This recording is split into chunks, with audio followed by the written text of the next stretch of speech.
Welcome in, everyone, to Two Down Territory. I'm Jonathan. I'm joined by my co host, Adam. And today we're going to be breaking down what it would look like if the playoffs started today, right now. 2 inches short, maybe less. Story of my life.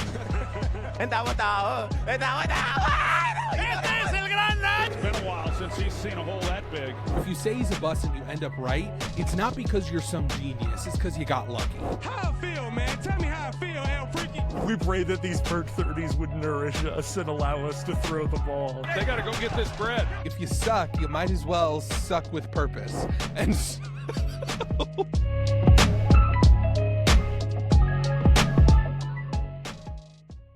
And guess what? It looks a little crazy if you haven't been paying attention to the NFL. If you went into a coma at the end of last season and just woke up today, you might think that it was 5 more years into the future with how much change has happened.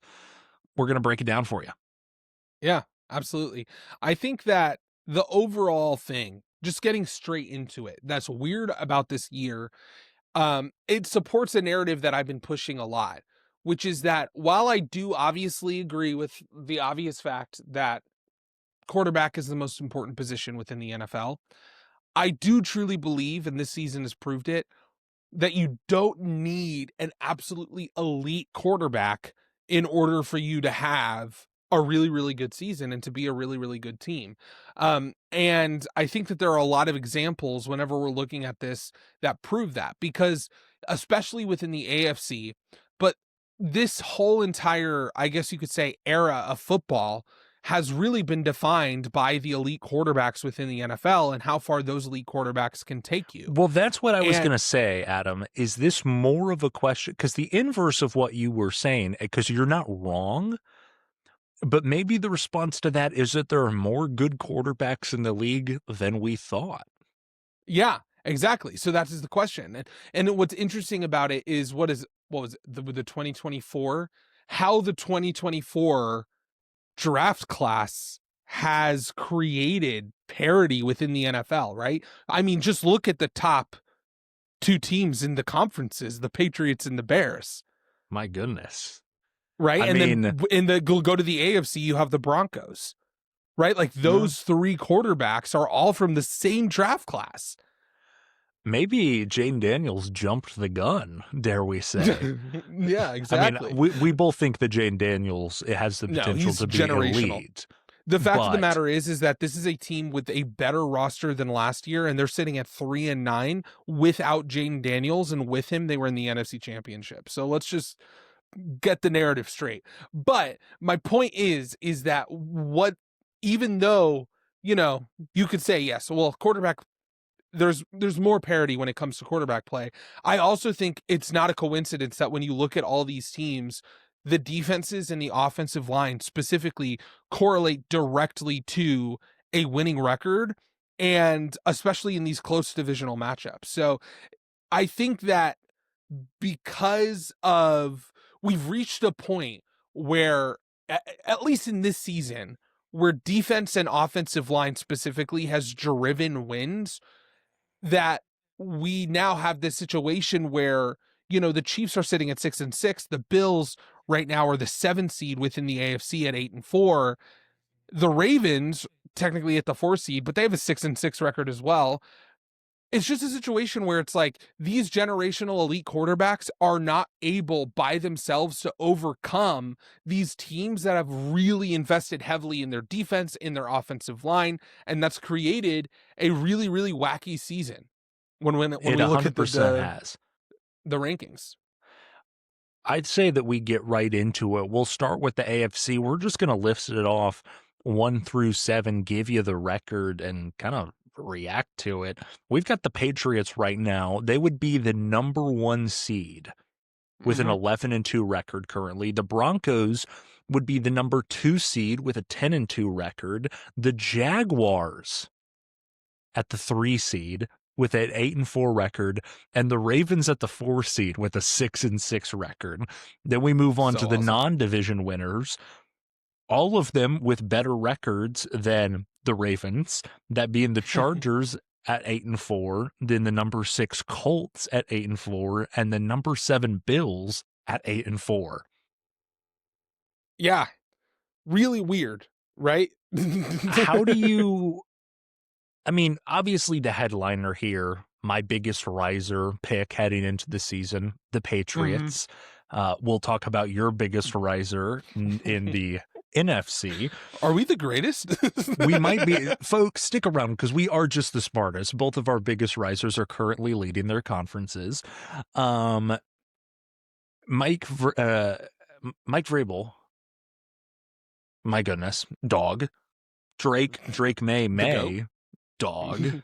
Incredible.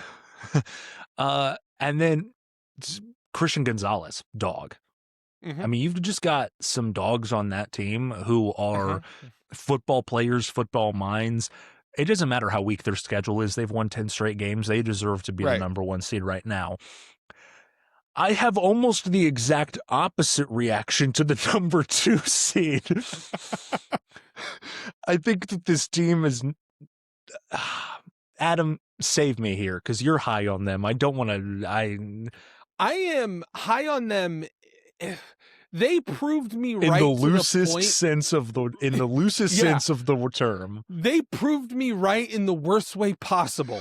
Because my whole take going into the season was they have a top 5 offensive line, they have good enough weapons, they have a great coach, and they have an incredible defense. And Bo Nix just has to play competent football, and that'll translate to really, really, like, kind of like Jared Goff, where it's like, in reality, what he's kind of just playing like competent, good, system quarterback play. But when you have a team around him, specifically offensively, like the Lions do, it can create games where it's like, that is a crazy stat line from Jared Goff. And that's what I expected from Bo Nix. I was like, as long as, like, he can drop off from his rookie season and he can still look really good because of the situation he's in.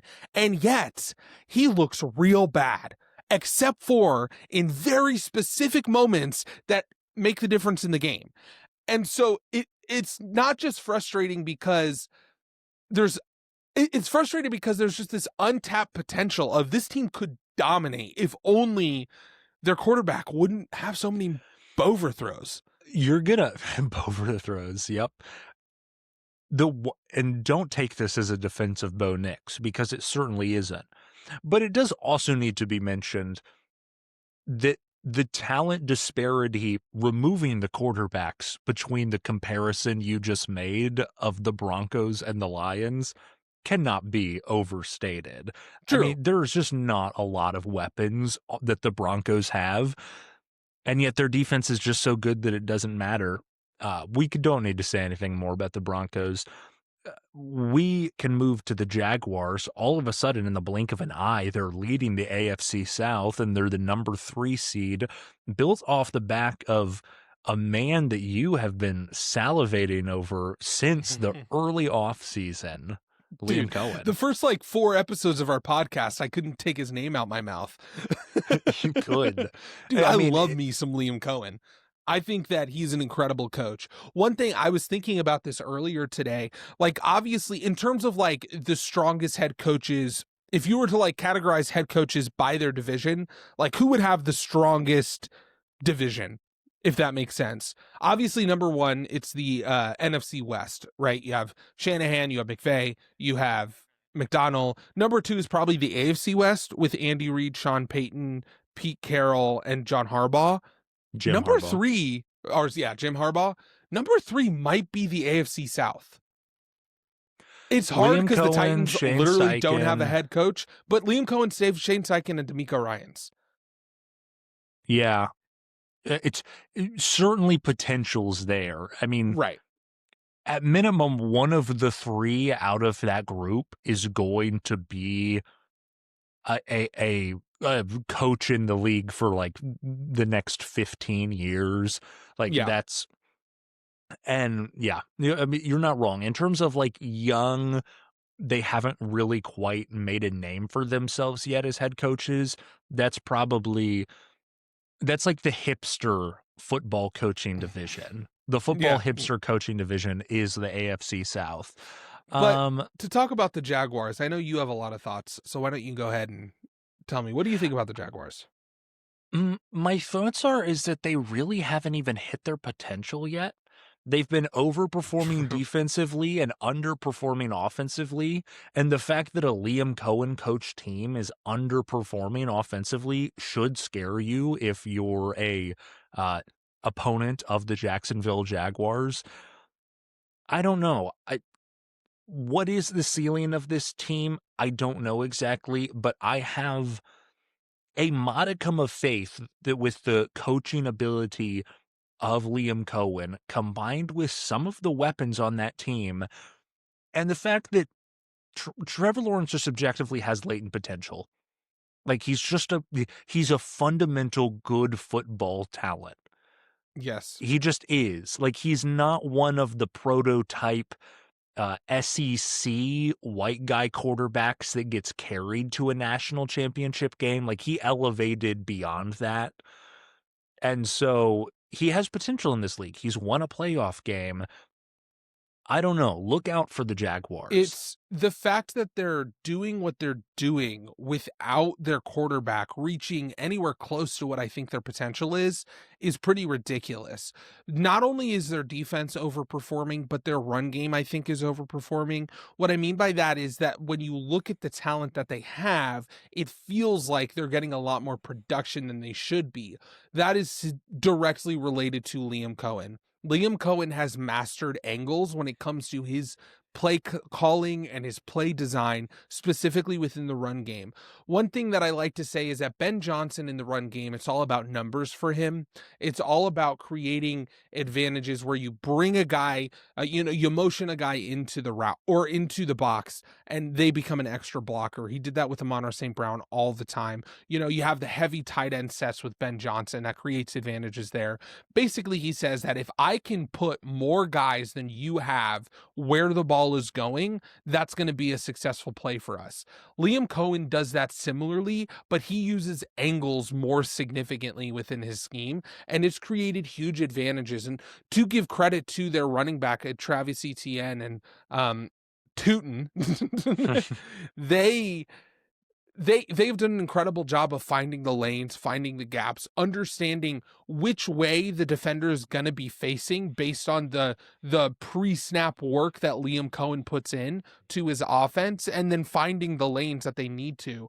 And that's just created such a high floor for this offense that people didn't really expect. And so, one thing both of us like to say is this idea that quarterbacks set your ceiling, right? The other things like your offensive line, your run game, all of those things set your floor, but your quarterback set your ceiling. And so the question really for the Jaguars, like you pointed out, is just like, can Trevor Lawrence and Brian Thomas Jr. too is a big thing we have to talk about. Incredibly disappointing season from what he did at the end of last year. Can they look like they're playing using the same playbook? Sometimes I watch them play and I'm like, okay, one guy had Liam Cohen in his ear and the other guy had Chip Kelly just, spouting nonsense, just word salad in the other guy's ear, and they just have no idea what they're saying. Like, it's just so confusing to watch sometimes, but if they can figure it out, it's incredible. I know this is a playoff video, but the future looks really bright. The idea of Brian Thomas Jr., Jacoby Myers, if they're able to solidify him for a long-term deal, and Travis Hunter as a wide receiver tandem, and then you add the floor that just a Liam Cohen offense can bring when you have or to your run game, like this offense could be potent because that wide receiver core theoretically kind of has everything you would want. It has all of the archetypal, wide receivers and weapons that you would want to fill out a complete offense. Like you have Jacoby Myers, who's just a hands guy. He can, catch. He can get open in the middle of the field. He can kind of be a volume guy for you. You have Travis Hunter who can do that, but he also adds an element in the screen game, in the short passes, and the yards after catch, that type of thing. And then Brian Thomas Jr. can be, he has the potential to be one of the best downfield threats in the NFL. And like that, and then obviously Brenton Strange, who I'm really high on, he's been injured this season. Brenton Strange, you add on that, his blocking ability, and then also what he can contribute in the pass game. Like this could be an incredibly potent offense. And it's really just going to come down to, can Trevor Lawrence reach his potential? And I said, this year is not the year for Trevor Lawrence. This is the year of him figuring out where he's at with his head coach. Next year we're going to really see, is going to be a defining year for Trevor Lawrence. But I think if he can somehow figure it out early, that they could actually make a run, because they have all the pieces in place, especially with how that defense is performing. Shout out Jacksonville. You should be happy with yourselves. Gives yourself a pat on the back. We Yeah. can move to the 6-6 Ravens at the 4 seed. Ugly season. Lamar Yeah. Jackson injury, but it's also a general, just kind of at a lesser level, the same kind of script that Baltimore does, which is their defense looks atrocious for the first half of the season, and then all of a sudden it's turned back on somewhat. I don't know entirely what to make of this team, but at the same time, if Lamar Jackson is healthy, which is a question mark, it's a Lamar Jackson. What are you going to do? Mm-hmm.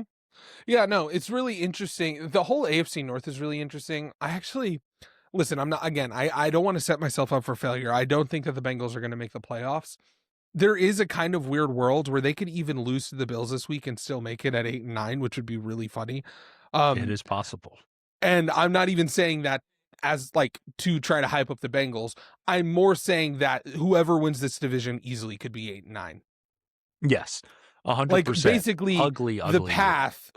If it's really going to depend on not this week, but next week's game where the Bengals play the Ravens. If the Bengals can win that, it feels pretty good, just because the Ravens have the Patriots, they have the Packers, the Steelers have also obviously been struggling. They have the Lions this week and they have to play the Ravens twice. It's going to be really interesting to see who comes out on top in this division. Yeah, we can move to the currently 5-seeded Chargers, but hey, we don't care about how rough the rest of the season is looking. Right now, you're in the playoffs and you're the 5 seed. It's been weird. Joe Alt kind of was the straw that broke the camel's back, it felt like, but right now they're 8-4 and the 5 seed. Anything to say about them, Adam? My only thing to say really is just like, next year should be real good for you. Like Isn't Rashawn that what we say Slater, about Joe the Chargers Alt's back in the every year, lineup. though? Yeah, but this year the Chargers just showed something different. They really did. Like Early there was on, a whole yes. entire early on, because they showed an entire, and we talked about this early in the season, their entire philosophy change in how they're going to run their offense. The problem is they didn't replicate it almost at all since week 1. Like week 1, we saw Sao Paulo. The actual problem is that they immediately lost like the linchpin of that entire philosophy, which is a good tackles. Yeah. No, you're not wrong. Like their offensive, because one thing you said when we were talking about the Chargers preseason is that their scheme basically and like their identity as a team creates offensive line play that's better than the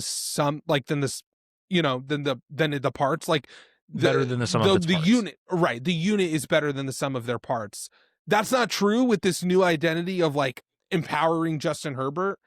No. And now Justin Herbert is hurt. Like they just got hit with the injury bug. Theoretically, this should be an exciting year for next year, but I don't see them making any waves here in the playoffs. Well, we can move to the 8-4 Colts. After a long stretch of sitting atop the AFC, now they find themselves at the 6th seed. Adam, do you see the ship breaking apart, or do you see itself righting here soon? Talked about this in the main episode. I think that this week is going to be a big determining factor for them. Can they get the win over Jacksonville? If they can, I think that they'll be able to hold this thing together and at least make the playoffs, even if they don't win the division. Some fluky stuff happens, but this week is going to be important. It will be very important. Not much to say about the Colts other than Daniel Jones is your quarterback, but Jonathan Taylor's your running back. Make of that what you will. Buffalo Bills are the 7th seed. This is one of the scariest 7 seeds I've seen in a long time.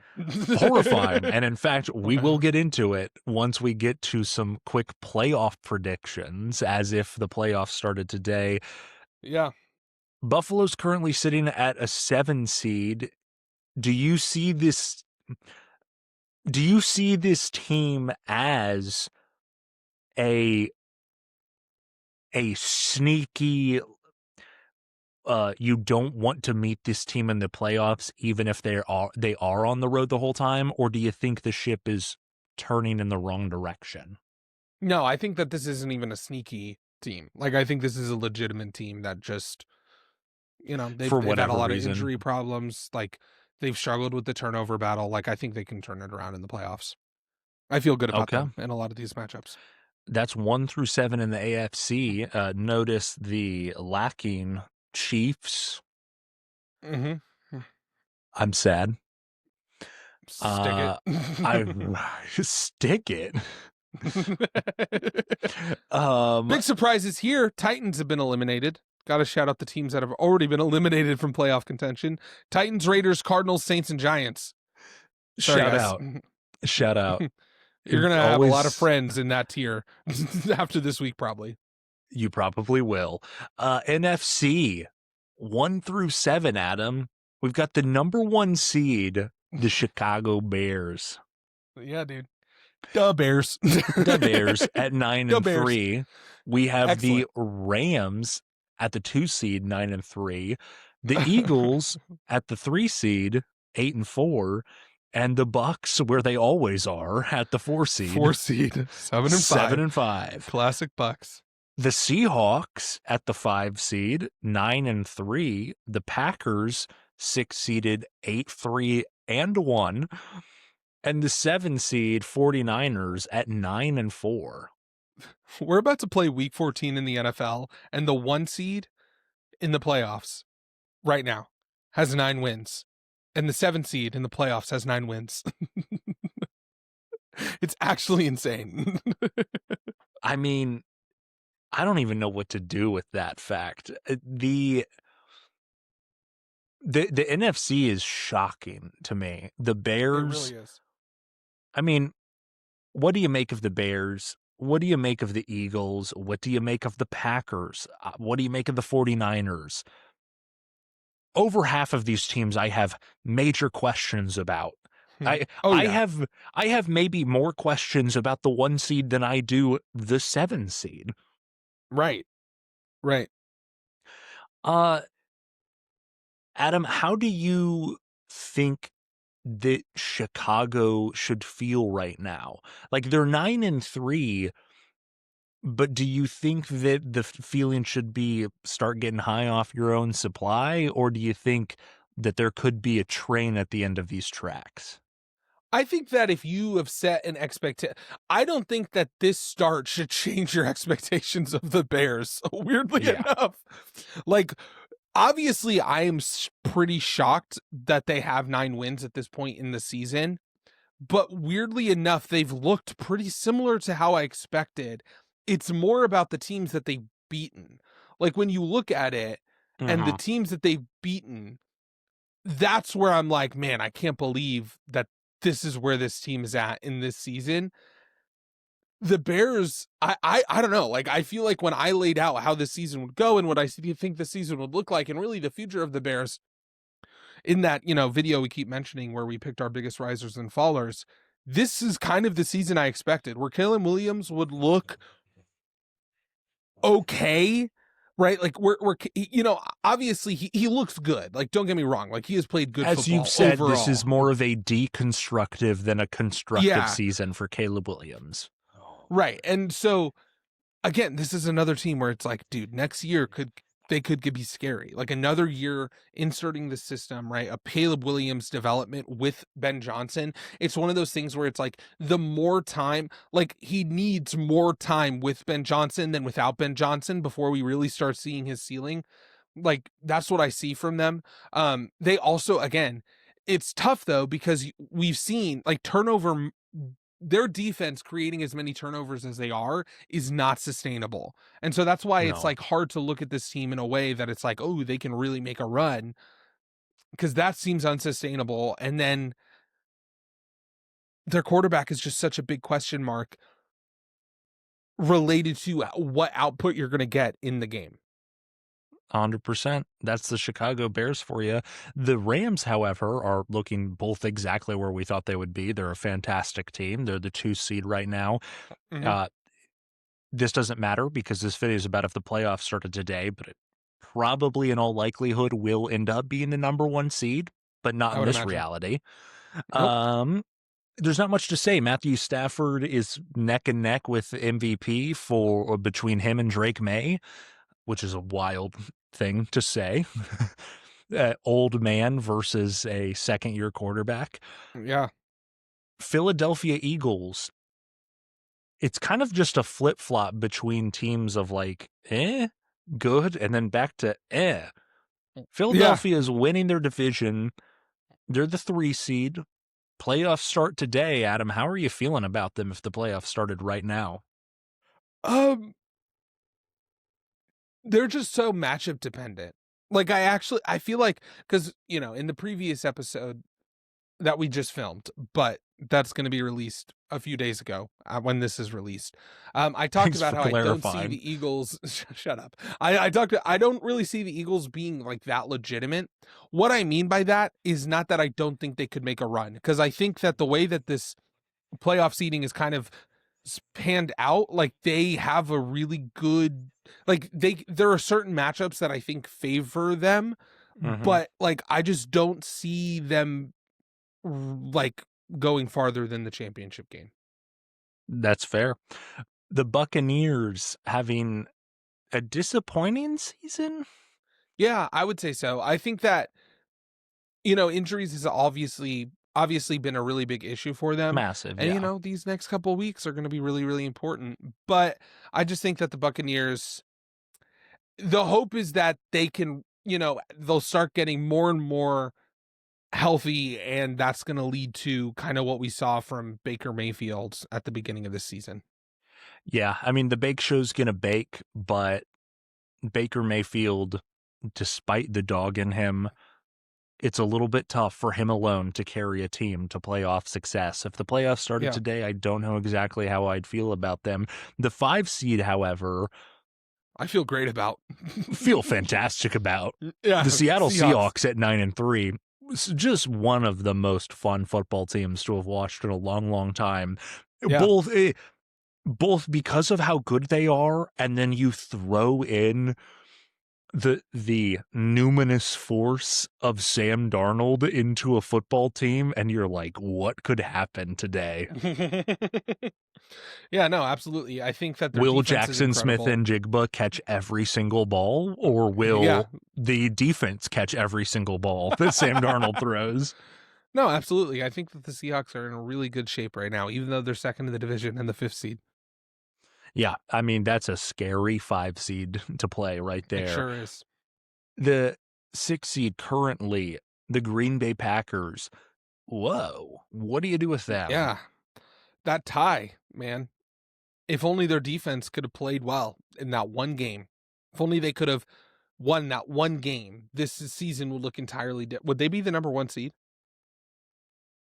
They would No. be, well, they haven't Well, played maybe the they would. Bears yet. True, but it would look a lot different if you're the Would Packers. look a This lot tie different. really throws a lot of hard things into, or it just makes everything, And the it's a picture, a perfect lot less clear. encapsulation of this season because that tie throws a wrench into things, and the Packers in general are kind of like a wrench in the cogs of the NFC, where you're like, you have all of these other teams, and then you throw the Packers in, and you could fluctuate them between being like one of the 2 best teams in the conference or utterly mediocre. Yeah, I don't know, man. I don't know. It's just all dependent upon Jordan Love and how he plays. If he plays well, if he can be efficient, if he can make the accurate passes, they have a really high ceiling. That's all there. That's really what it is at this point. And then the 49ers quietly at 9-4, and I mean very quietly. How do you feel? Because They have 9 wins, and yet they're the 7 seed, but they've also faced significant injury, and they're the 7 seed. I just realized I think the only team that I would feel confident picking them is the 1 seed. Like, I think the only team that if they were playing, I would feel comfortable picking them to win is the 1 seed. That is a perfect encapsulation of why I'm we pretty did sure. this video. Yeah, I'm pretty sure that's true. Like, I'm If just the looking at playoffs it and started I'm like, today, the only team that I would pick no. to lose to the 7 seed would be the 1 seed. Yeah, no, that's kind of where I'm at, actually. Probably the 1 seed in the NFC and hypothetically the 2 seed in the AFC. Those would be the only 2 teams. Ridiculous, man. It's just so that's ridiculous. the NFC. We gave you a little picture of what the playoffs would look like if they started today, but now we're going to go through and actually snap gut reactions, pick the playoff bracket as if it was happening as of this moment. Starting with the AFC, Adam, let's get right into it. Are you ready? Uh-huh. 2 versus 7 wild card matchup. I'm picking the Bills, Broncos host Bills. You didn't even let me finish. I am picking the Bills as well. That is a terrible matchup for the Broncos. Terrible matchup. And also, I don't care if the Broncos are now hosting it this year. We played this game last season, and the Bills won by 40 points. Yep. 3 versus 6, Jacksonville hosting Indianapolis. That would be so interesting. And this is hard for us because if the season ended today, we don't have any data to go off of. They still have twice to play each other. Well, I picked the Colts. I'm picking the Colts again, I guess. I was going to say, if you picked them for the game heading into this week, I guess you have to pick them in this hypothetical playoff matchup. I am picking the Colts as well, even though I'm picking the Jaguars heading into this NFL regular season week 14. And then finally, the 4 and 5 matchup of the wild card, the Ravens host the Chargers. I don't even know where I'm going to go. I think the Ravens, just think that's that my gut. The Lamar Jackson, despite his playoff struggles, the one quarterback on this list who's had more of them? True. Justin Herbert. Give me Baltimore. Which technically, based on seeding, that's the first team we went with that wouldn't be an upset. Yes, exactly. And yet it also just feels right. Yeah. So we can then move on to and we're going to go full conference and then full conference. So right into the conference championship games, we have, the divisional games. Sorry. The divisional games. The Patriots host the Bills. Dude, that's insane to think about. This is, I'll be honest with you. I'm looking at the matchup. If this feels like the game where it's like whoever wins this just goes to the Super Bowl. This is my exact same pick and my exact same thought, and I am picking the Patriots. The Bills. Whoa! You are? Okay. Wow. Okay. All right. Hey, I don't know. I'm picking the Bills. We legally on this podcast, we are not liable. These are gut reactions. We are not held to these picks. These are spur of the moment. Right. But I'm taking the Patriots in a divisional game. All righty. And then we have the Ravens hosting the Colts. Yeah, I think I'm going to pick the Colts. My gut tells me that this is where Lamar Jackson kind of falls apart. Wow. So we had the exact opposite because I have the Ravens winning. So we have 2 completely different teams in the AFC Championship game. What's funny about that, though, I'm looking at it, and so the 2 teams I picked in the AFC Championship game are the 7th and the 6th seed. There's something special about this season, man. We're still clinging to the past, or maybe we're not. Maybe the past is destined to succeed. So my AFC Championship game, if the playoffs started today, would be the Patriots hosting the Ravens, and I am taking the Patriots to go to the Super Bowl. I'm taking the Bills. I'm taking the Bills over the Colts. Wow. So you have the AFC 7 seed making it to the Super Bowl. Yeah. I kind of foreshadowed it, but I knew that's what I was going to be doing. Like, I'm just looking at these teams, and it's just hard for me to imagine in a playoff scenario any of them beating the Bills. So you have Josh Allen making his first Super Bowl as a 7 seed. That would be quite a I have feat. Josh Allen making the first Super Bowl when the Chiefs are not in the playoffs. Yes. Okay, that's you know what, Adam? I really respect that. That is awesome. Yeah, like I hadn't even thought about that. Yeah. If the Chiefs I aren't just feel here, like, although it is kind of ironic because, like, the saying, like, oh, the Bills beat their team to beat the Chiefs, and they don't even get them in the playoffs. that is awesome. In fact, I will almost, if the Chiefs don't make the playoffs, I will actually be rooting for the Bills because it would be the funniest thing ever. That's like the only thing you have. Well, yeah, but Mahomes is still beating him 4 times in a row in the playoffs. The only thing I have besides the three Besides Super the Bowl 3 rings, Super Bowls, the right? two That's true. MVPs, the 2 Super Bowl MVPs. Yeah, whatever. Shut it, Shut man. up. But we can You move on to the shut up. NFC. Adam, you shut up. Sometimes. You shut up. All right, Rams 2-7 49ers. I'm going with the Rams. I'm going with the Shocking. Rams as well. It's a pretty easy pick. I'm not going to put much thought into that one. Then we have the Eagles hosting the Packers. Yeah. This is tough for me. So here's my thought. The Eagles already beat the Packers, but when it's all said and done, I actually like the Packers matchup. I think if this happened, the path for the Packers is Josh Jacobs running for 90 or more yards. Yes. I think that's achievable. I am picking the Packers. Yeah, this is tough. The biggest thing in my mind right now is just like, what does the Tucker Craft injury do to this? Because I think that Tucker Craft would add an element that, even though they have such athletically gifted linebackers, specifically within coverage, I think that that's an advantage that the Packers would have if they had Tucker Craft. They don't. Yeah. I'm picking the Eagles. Okay. Wow. I respect that. So then we move on to the 4-5. The Buccaneers host the Seahawks. Yeah, man. Sorry, Tampa. I'm taking the Seahawks. I'm really sorry. I was so high on you heading into the season. I picked you to be the number 1 seed, Tampa Bay, and you losing the wild card. This is what you deserve. I had them going to the Super Bowl. Yeah. Wow. How far the mighty have fallen. Or maybe they were never mighty in the first place. We could move to the divisional. The Bears host are going to get creamed. The Seahawks. Yeah, they're going to get creamed. I'm taking the Seahawks. For you, the Bears host the Seahawks. Mm-hmm. I'm taking the Seahawks. Okay. Let me get this down.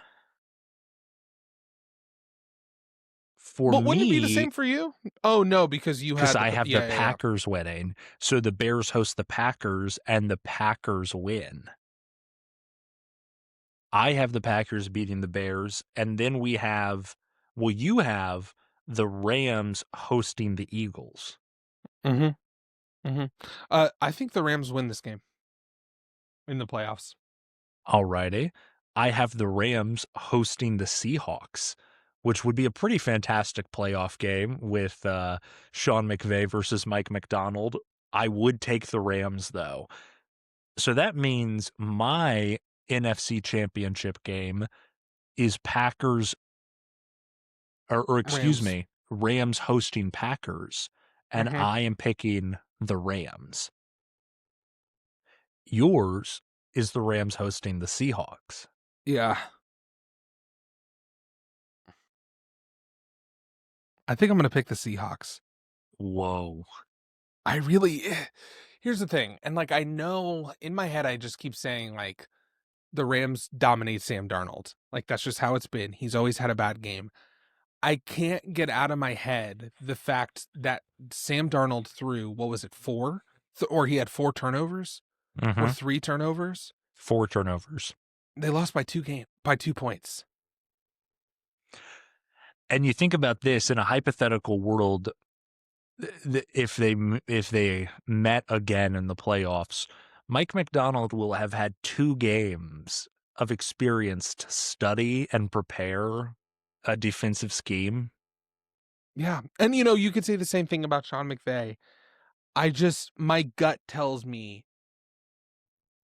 this is a JSN game, and defense goes crazy, and the Seahawks are in the Super Bowl if it were to happen now. Wow. Okay, Adam. So my Super Bowl is Patriots versus Rams, Drake May versus Matthew Oh, that's a Stafford. storyline. The 2 MVP favorites. And yours is Josh Allen versus Sam Darnold, Sam the Darnold. Bills versus the Seahawks. Dude, what are we doing, dude? Oh my gosh. What are you doing? I'm cooking up an incredible script. You're cooking up Sam Darnold in the Super Bowl. Shut up. I've had enough of you. I'm cooking up Mike McDonald in the Super Bowl. I'm cooking up JSN, future record holder of the most yards in an NFL season. So Seahawks Bills. Here's the thing. It's hard because how do you quantify Josh Allen's impact?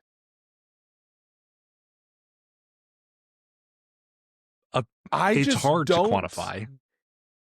think that the Bills defense can do anything. No. I'm just looking at it from a matchup perspective. You've officially think lost that- your football man card. You have become a full-on hipster with this Seahawks love.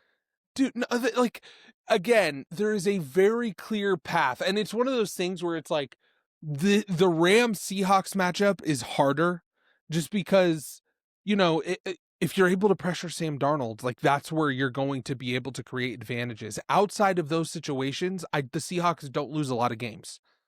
Yeah, the Bills pass rush. And this is I what get it. this I is. get it. This is the issue with the AFC and the NFC, which is that when you look at the AFC, there's not Josh a lot Allen of pass finally rush. gets to the Super Bowl because the Chiefs aren't in the playoffs and then and loses to Sam Darnold. Darnold. Greatest day of my life. Oh my gosh.